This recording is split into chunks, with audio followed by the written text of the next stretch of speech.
welcome, everyone.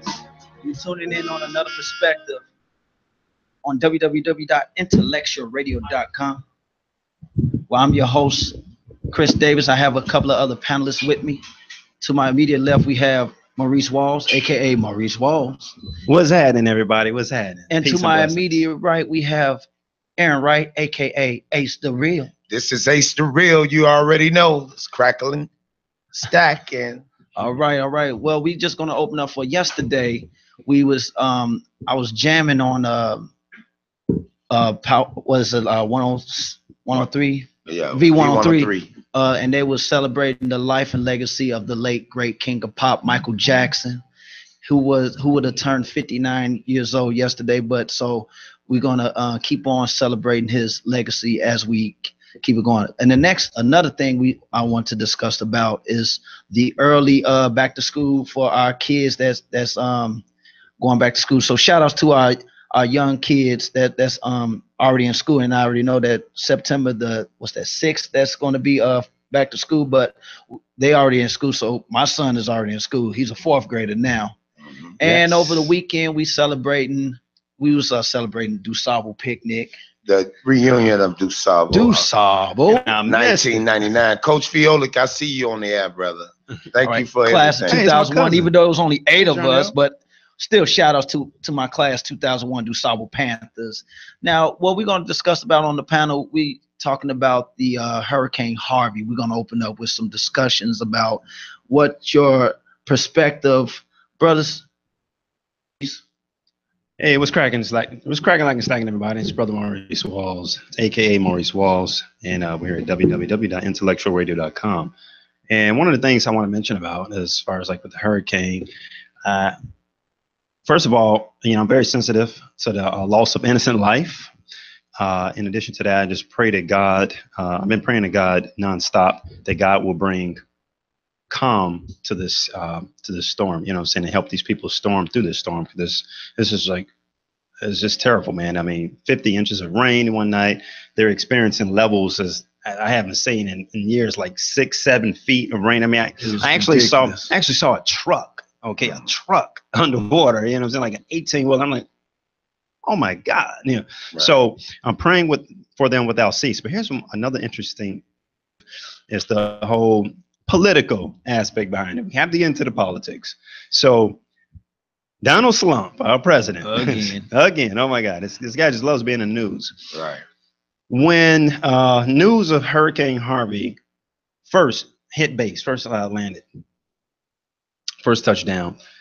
Man, did you guys see the tweets that he sent out? And it's crazy because the first tweet that he sent out during the time that this disaster started or began to launch was he sent out something about congratulating what's the gentleman's name in Milwaukee?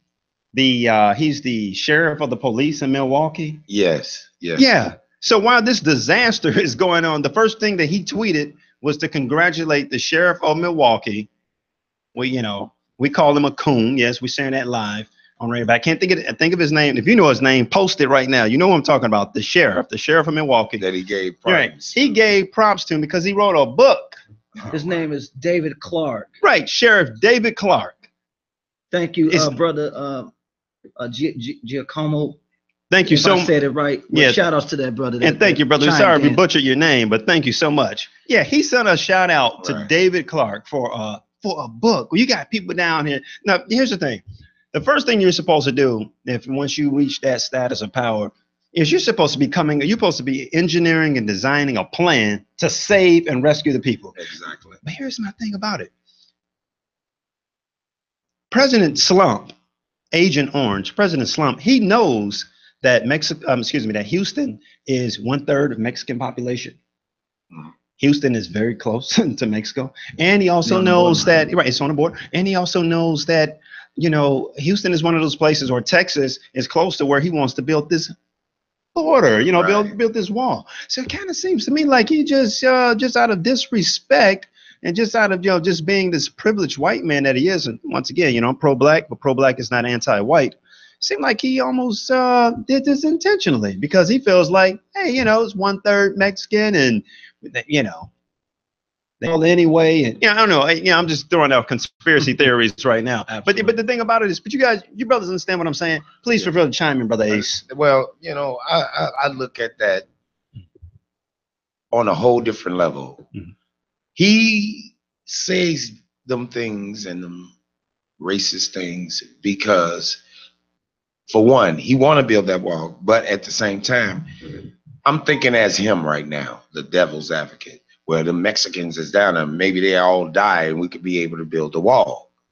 You know, Ooh. The way he talks through tweets and the way he disrespects women, you know, I can almost identify what he'll say.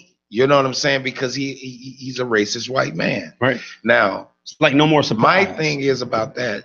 You put politics to the side when it comes down to the lives.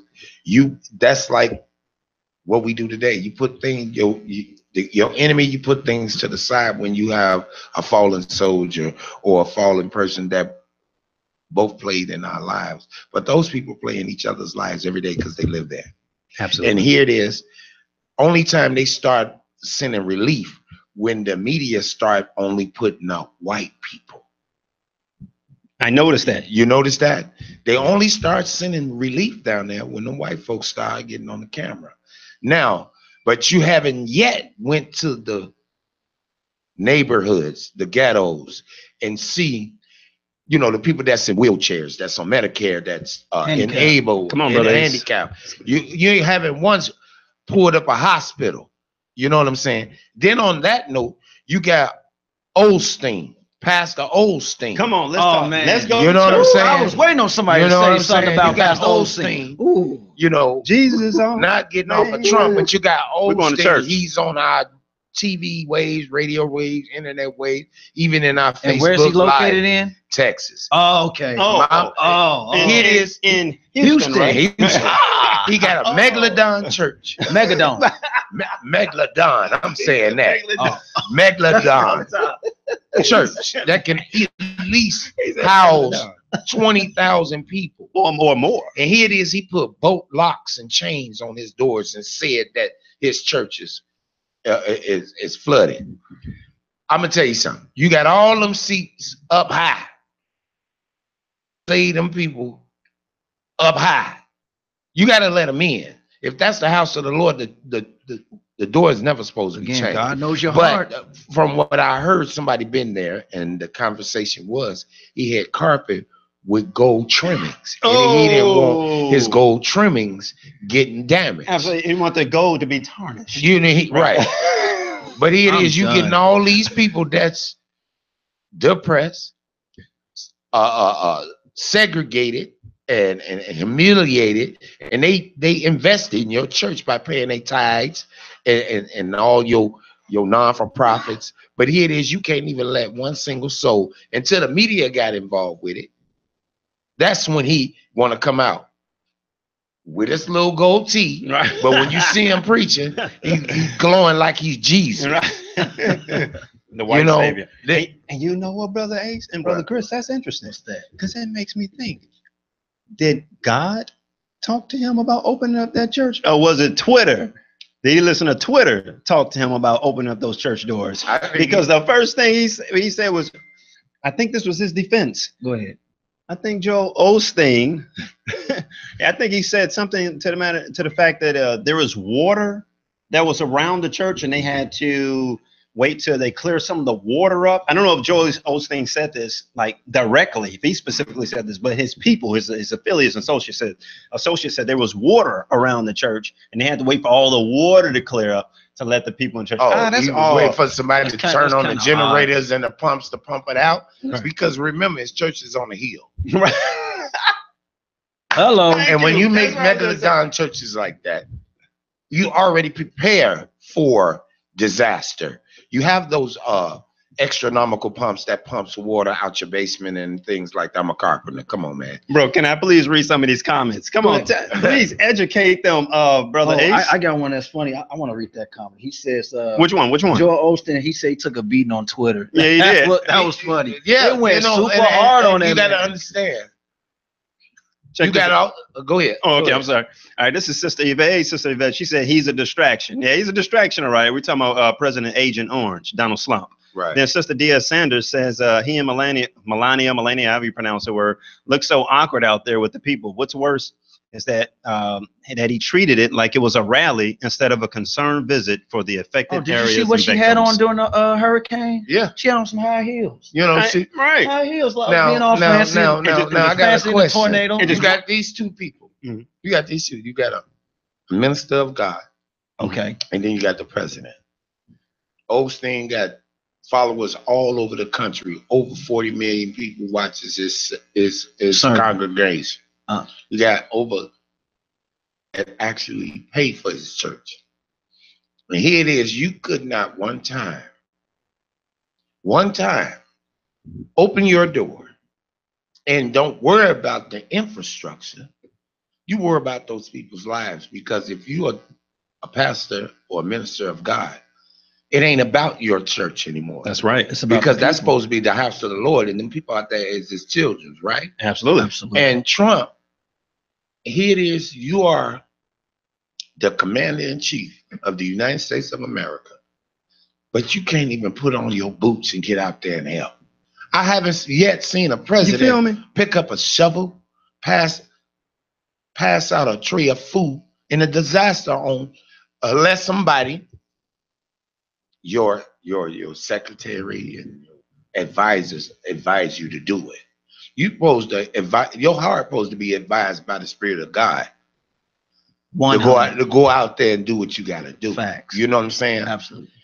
And if everybody take a little piece of stepping up and being, how could I say it, an outstanding member, be accounted for, a lot of this stuff that goes on, these disasters, wouldn't be as astronomical. Now they got it on Facebook. If you want to work down there, you can. But it's a curse and it's a blessing. Yeah, it's bittersweet. Absolutely. Because when you go down there, they're not telling you, you're not getting benefits, you're just getting paid hourly. And that's one thing. I'm sorry, Chris, I just want to say one last thing. No, absolutely. Go ahead. Well, only thing I could say, if you have people, I just want to say this. If you have people that stay in Houston, Texas, again, just please check on your loved ones. I had to check a former teammate of mine, and he told me that he was good. So shout outs to my brother, Mr. Parson, and his family. They doing good, even though they can't work until the flood has subsided. So I just wanted to give a shout out to his family. And also I was trying to get a shout out to my brother, Tony Easley. If you're listening, man, we praying for you. Hopefully everything turned out good. So I've been calling them and checking on them. So make sure you check your loved ones if you got family members in Texas. Go ahead. No, that's very important, man. That's very I've been important. praying without cease. That's very important. My cousin Michael also stated first report. They said the first report was the church was flooded.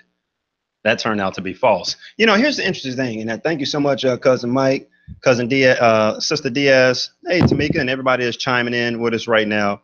Yvette, here's the thing about it. It seems like every time it takes America to be physically decimated in order to have a spiritual integration. Right. It seems like we always got to go through torture and hell and destruction for us to come together.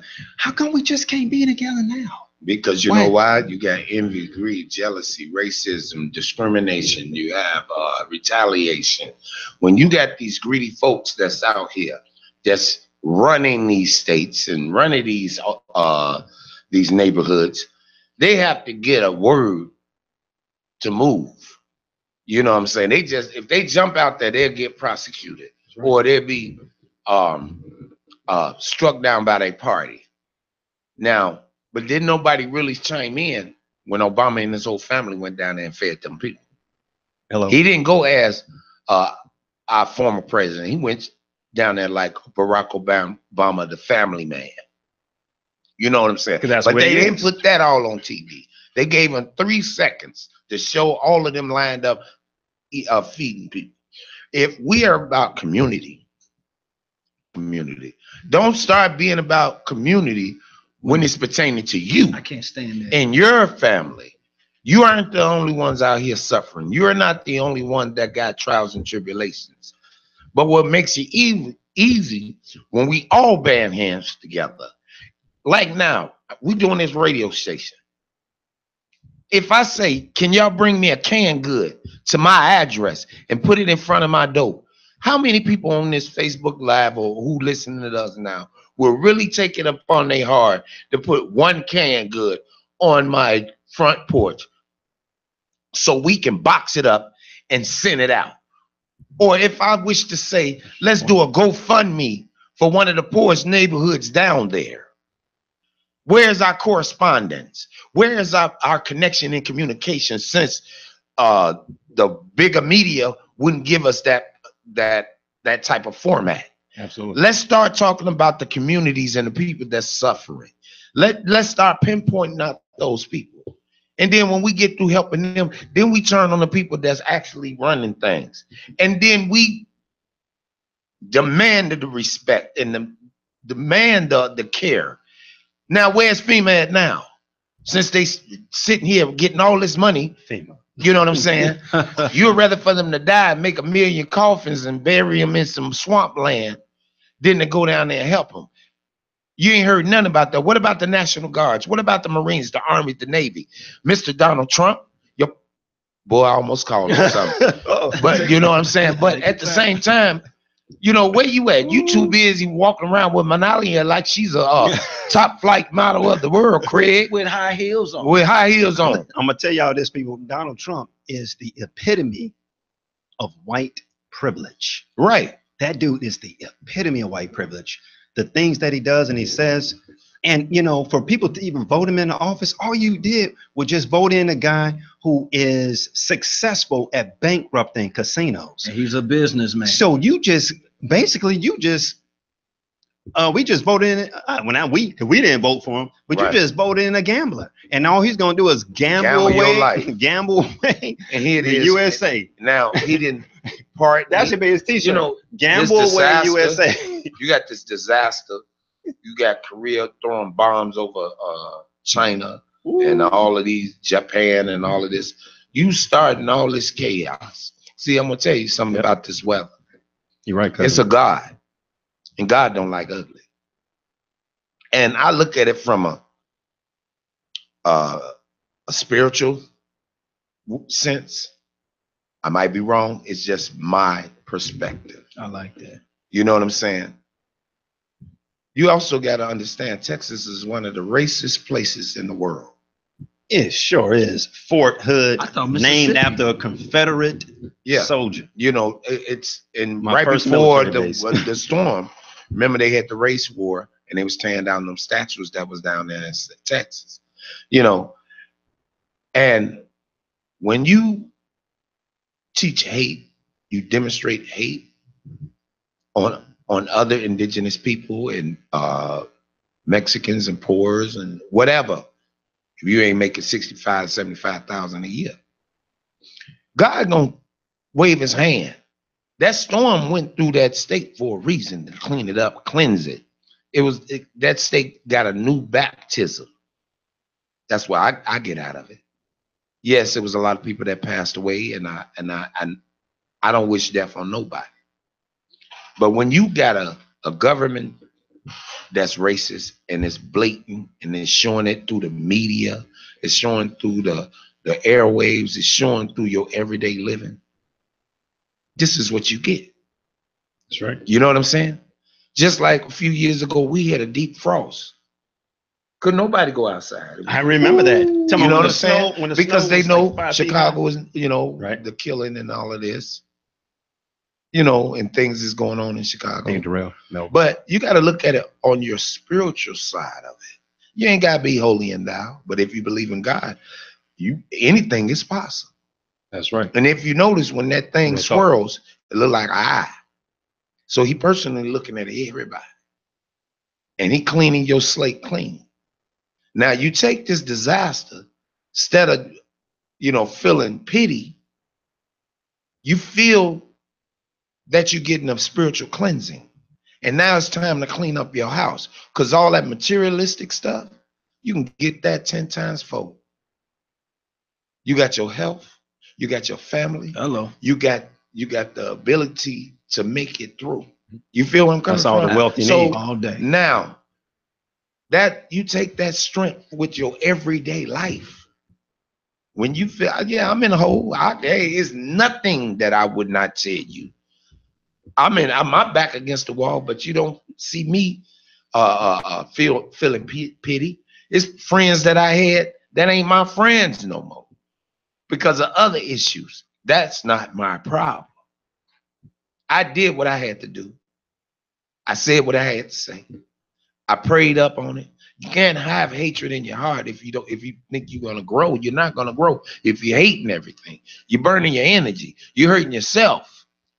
Please be listening to this, Donald. So, Trump. when you have disasters in your life, not just natural disasters, it's time for you to get back into your spiritual worth of who you are and how you and your God communicate.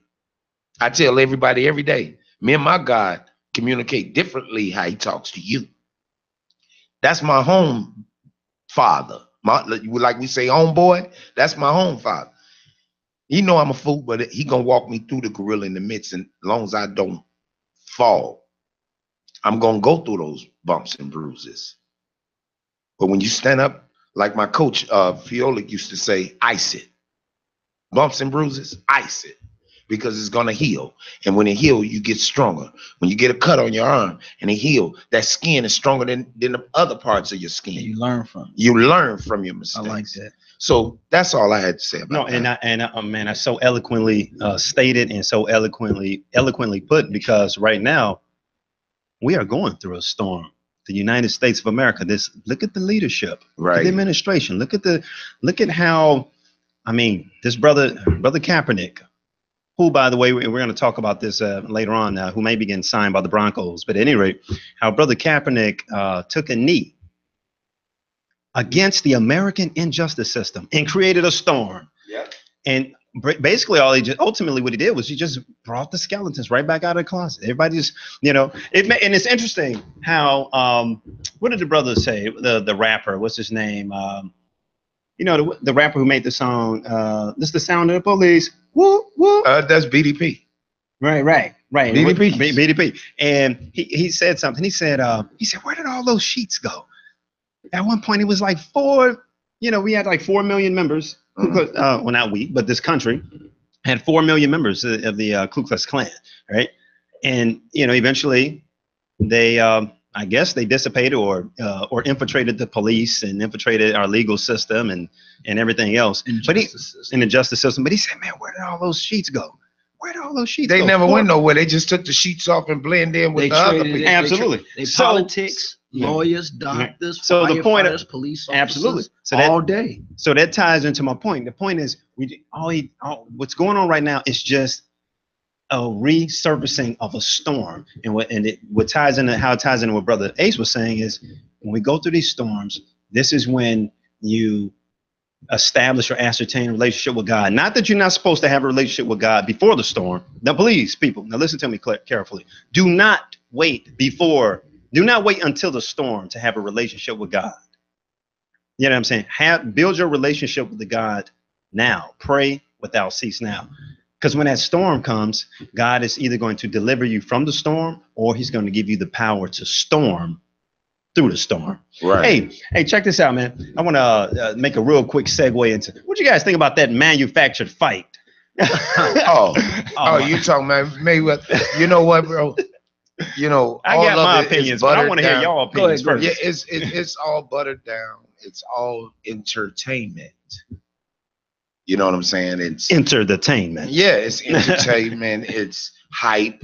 You know what I'm saying? That means everybody up there that was involved with that fight, from the fighters themselves and the people that invested in the television, they just did a circus, bro, because real fighters and real fights that's being promoted, it would have been more of a battle. Absolutely. When you got an it was the MMA. AMA fight. MMA. I don't know, MMMs. I don't care. Artist. That's another way of WWE. You feel me? You know, to be honest. I know, right? But I used to wake up Saturday morning. You know, that's like, you can't put a fighter like that with a boxer. Because one is controlled, one is all out, as long as you don't hit in the groins. Right. Boxing got the same thing, but it's more controlled. Jab, jab, crossover, up, you know. That other fighting is basically street fighting. Right. And yes, you have heard cases of street fighters beating, you know, boxers. Oh, yes. But you got to think about Mayweather. He a hood dude, Sure first is. and foremost. And the only thing you did is training him to be even greater than what he is today. And the white boy, he just wanted, you know, he wanted it for self-gratification that he beat a black man. See, I look at it from a whole perspective, That's man. all it is, yeah. And why not? He still, even if he would have went the whole, 15 rounds? It was 12 rounds. 12 rounds? Okay. He still won, in a sense, $100 million. Walked away with versus $100 million. $300 million. But see, okay. That's still a lot when of you money. think about endorsements, they're using his name, commercials, you know, anything that's dealing with the entertainment, even if y'all had a person that was portraying him with the glasses and, you know, the body doubles, they get paid for that. You got to look at that. That was nothing but a big carnival. That's all a manufactured fight. And then at the end, Mayweather just jabbed him on out to get a TKO. If that's the case, you know, y'all could have made more money, just got on the street and just did what y'all had to do. Ooh. You know what Right I'm saying? on State Street. You hit it right on the point. Right on 39th and State Street. It ain't no right more, there. it isn't no more real fighters. That's what I'm trying to tell my boy. You say it one more time. There's no more real fighters. I'm telling you. And my buddy, now we had a debate about this on Facebook. Go ahead, Chris. Well, my perspective about Floyd Mayweather, you got to look at versus amateur.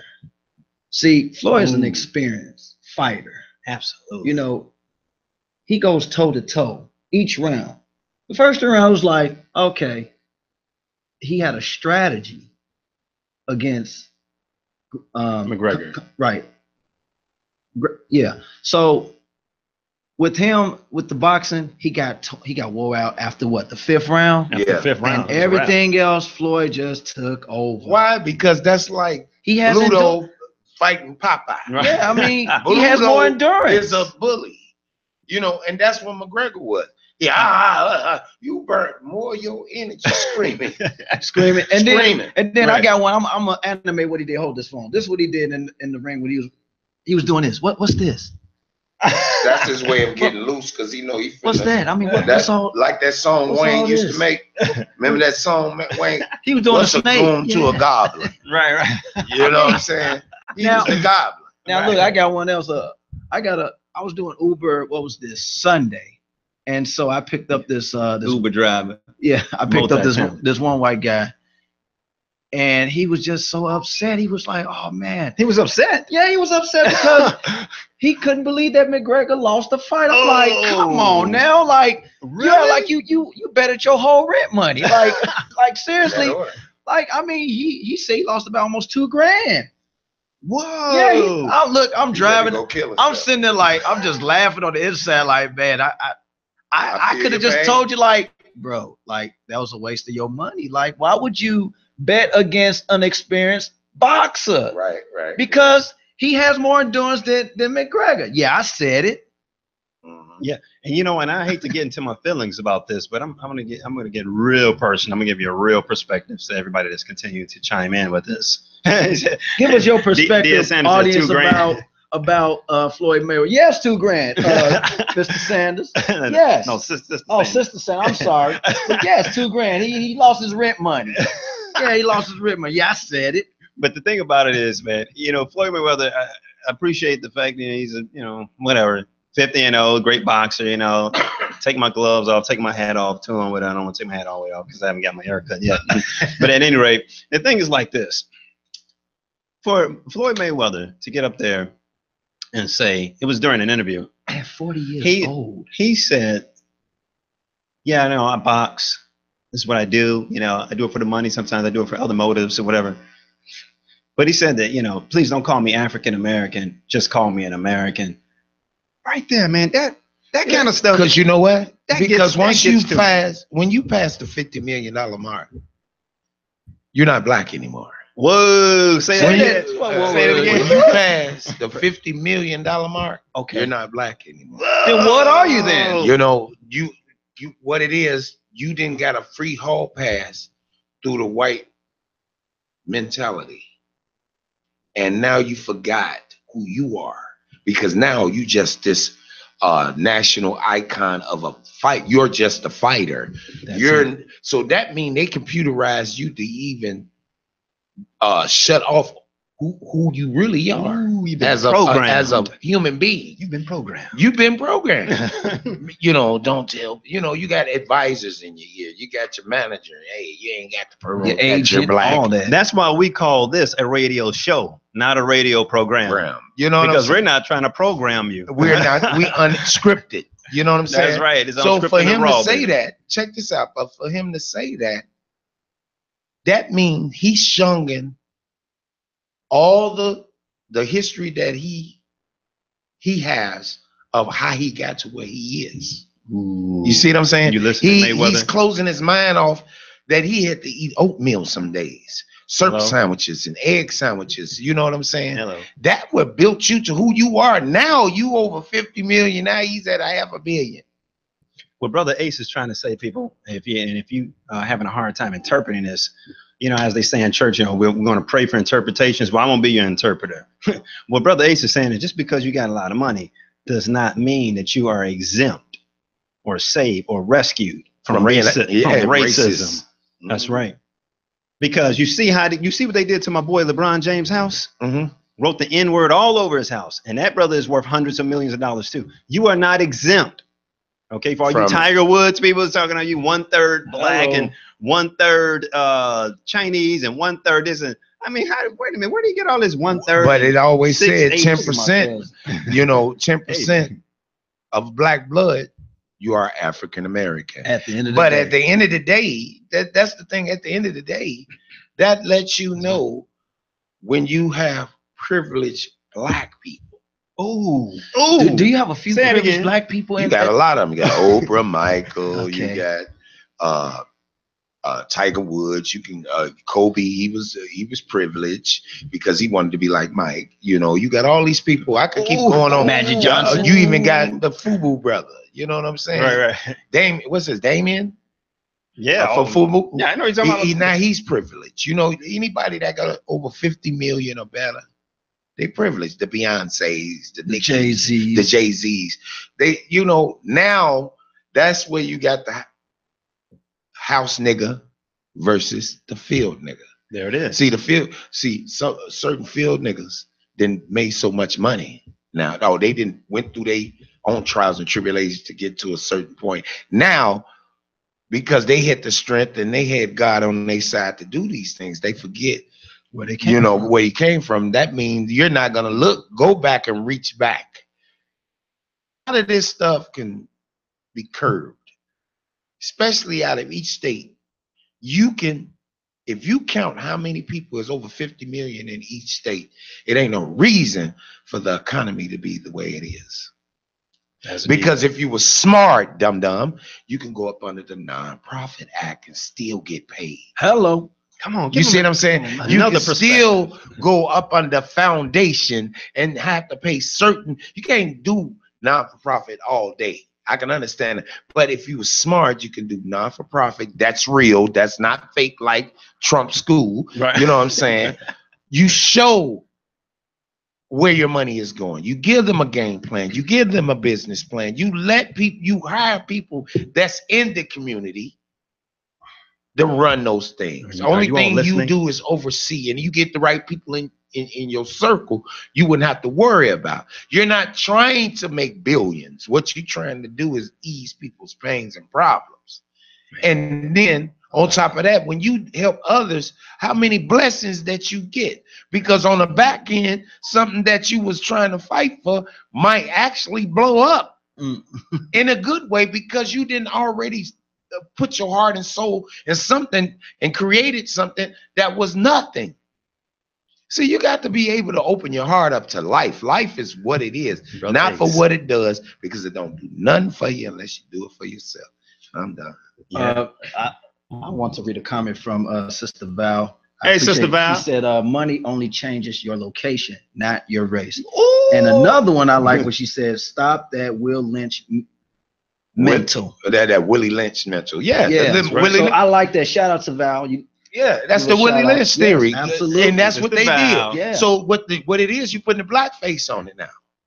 That's right. You know what I'm saying? Even blacker face. Black. No, they get, bro, we can go on and on with this, bro. But my thing is, if you're so dedicated to what you believe in, and if you're so dedicated into helping people, go into them ruined neighborhoods. Go into them. I don't care what state you're from. You ain't got to come to Chicago, because we got plenty of people that got money here that can. You know what I'm saying? They just don't want to, because you know why? They have a tainted scar on their background or their resume, because you did help a bunch of black folks. What's wrong helping each other?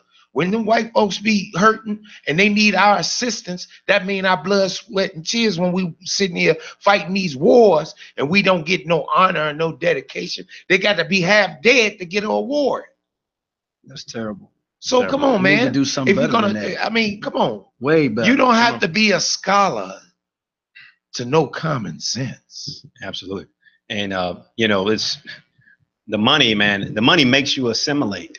I mean, it's not going to make us assimilate, but that's why we have the show called Another Perspective on www.intellectualradio.com. And we're so happy you brothers and sisters are chiming in and you're actually leaving comments. Hey, what's up, cousin T.I. and Jill? And my cousin, there you go. Right. But so assimilation, man, it's still a thing here in the United States. Brothers let's talk assimilating. No, go ahead. Let's talk about another subject, since the kids are back in school early. Let's talk about the up and coming back to school, which is September the 6th.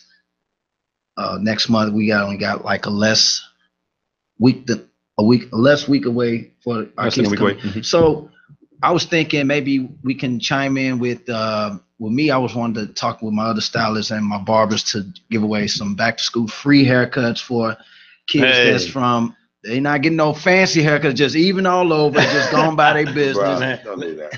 Don't do that. No, you make them look good. No, but still, we're going to give them crispy, though. Fade. Let them know where you're in the line. No, not no taper, but even still. Give them a fade in the line. I'm just saying, don't just zip their head. I'm not going to zip their head. But if it's a free haircut, you got a wave. But if it's a free, we got beans and deans in our ear. You got to fade that right, man. No, I'm saying like if it's a free haircut, I'm just saying like we just doing it for a couple hours. We can wait book back. But you don't give them no bowl cut. No, but brother Chris, let them know where your barbershop is. Well, if you guys want to know where the shop is located, we're located on 6546 South Cottage Grove, called Vanessa's Billions. And then I'm gonna talk with some other barbers that's next door to me as well. We're gonna see if we could brainstorm of giving away free haircuts for kids from 8 in the morning to 12. So just a couple hours to show that we still care for our children. And if you can donate some paper, pencils, and book bags, or plate of soap, go down there and basically support those barbers down there. If it ain't nothing, if you barbecuing or you got a dinner, go, take a plate. Because these brothers is doing it from the kindness of their heart. And that goes for all the barbershops. Yeah. If y'all doing some type of... We care about our youth at the end of the day. Yeah, it's about the kids. You know what I'm saying? You try to be big brother, big sister to these kids. It's time to teach the village. It's time to love the village again. You know what I'm saying? Just take 10 or 15 minutes out your way, and if you like on your way to work, you walk with that crowd. Right. And you motivate them and say you gotta tap into their soul to order for them to understand. You know, even if it was me, you know, I'll keep it gutter raw and as is, bruh. I tell them, bruh, listen, you know they already saying that you're finna be in jail within the next 90 days of school, right? They already saying that y'all about to be dead because it's finna go down with these wars. Y'all know, little girls, y'all gonna be pregnant before the first 45 days of your assignments. You know, you put it in their head. You gotta give it to them in a row. Some people you do. You know, you gotta give them that. It's not a scare tactic. It ain't a scare tactic. It's a think tactic. I think right. A think tactic. Wait a minute. You know, you already gonna have these pedophiles out here stalking if you wear your uniform a certain type of way. You know what I'm saying? You wearing too tight pants and it's showing your underwears, and you boys with these tight jeans on, you know, and sagging with it. Y'all might get one of them old them funny boys. You know what I'm saying? The funny boys. The funny boys. You know. You guys know sagging is niggas spelled backwards. Yeah, you know it is. You know, and message. You know, but at the end of the day, you know, we got to cover our neighborhoods. You know, they just did the expanded the safe passage. Big ups to that. You know, that's employing a lot of the people that's in the community.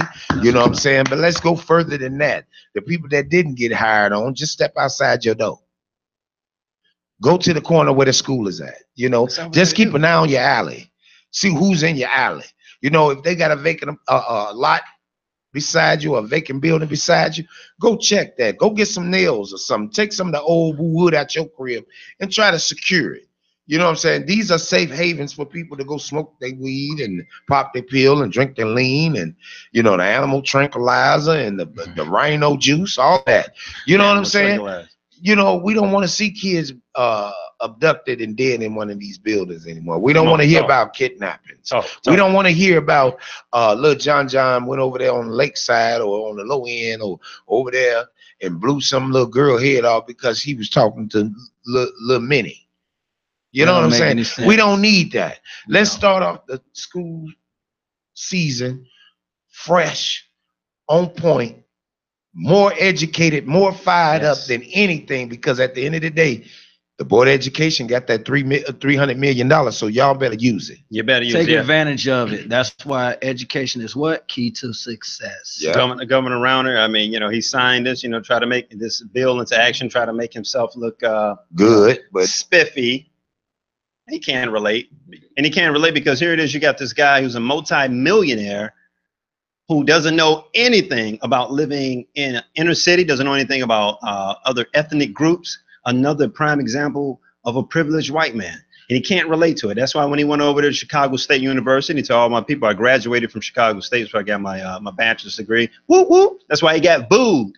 Excuse me, he got booed. Almost got tossed out of Chicago State University because they was like, dude, what are you doing here, man? You coming in here trying to congratulate us and commend us. But 2 weeks ago, you were talking about shutting the school down. Right, you know what I'm saying? So, but you know what? You pull up it, man. And you got to look at that too, Marcus. What's that? When you got too many educated black folks that get uptight. See, remember we talked about this. We keep talking about this. They messed up when they made Google and YouTube and all of this, bro, because now we don't have to go to those libraries no more. Yeah, you can self-teach yourself, but we need the accreditation to have the degree. Absolutely. You know what I'm saying? Even school, colleges, you could go to Spelman on the internet. Yeah, you sure can. You know, you could go to Howard. You know what I'm saying? Them prestige on the internet. We don't need you, teacher, as long as we know how to read and comprehend. So teachers, you know, you have a very powerful job. You've been chosen. To all you educators, you've been chosen. You have a very powerful job. So care, love, show compassion, concern for these students. They are yours. I know they can be, a lot of these kids are rough around the edges, but the thing about it is they haven't socially evolved yet. Some of them haven't mentally or spiritually evolved. But you know what though, bro, but that I don't want, you know, even, oh man, No, what but it see, is, what it, no. but see, the teachers they have to show love and concern because of the simple fact that as there's a lot of students that are coming into these classrooms, and he'll tell you they're going to test, they're going to push your buttons. Yeah, that's true. That's true. That's true. And my reason for saying that is because of the fact that you have to understand their situation, you have to understand their position. Right. That's the reason why. Now, what I'm saying, that's why they're trying to put kids in prison. That's what the whole school to prison pipeline, the prison pipeline, because they don't understand these kids. See, I can always relate to. So you have to be patient with the youth. I have to, because I once was a CPS teacher, and I have to relate to the kids as well, because you can't just shoot at them all negative. Sometimes you got to fall back and feel the energy with them. I done taught in front of like 30, 40 kids all at once in the high school. And I have to like get all the energy, and then I have to shoot it back out with the love.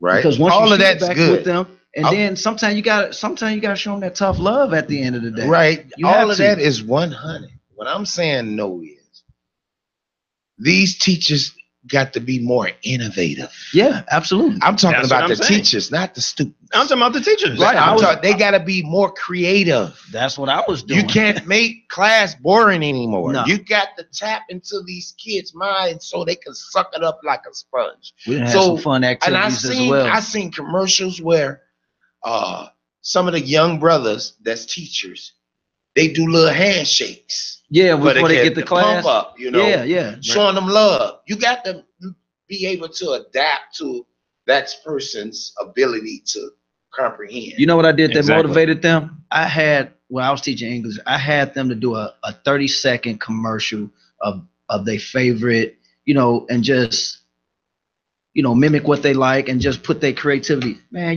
they were so turned up about that. They didn't want to leave my class. I'm like, okay, it's time to go. No, can we do like 5 more minutes? No, we got to go. You got to motivate them. That's the thing. Dude, that's a wonderful idea. I had them to do a 30-second commercial of whatever topic they like, what they felt about. And so as a teacher, it was a good one. As a teacher, go ahead. If I was a teacher, how I will structure my criteria is on the kids that have the ability to comprehend, and the ones that don't comprehend, you domino them.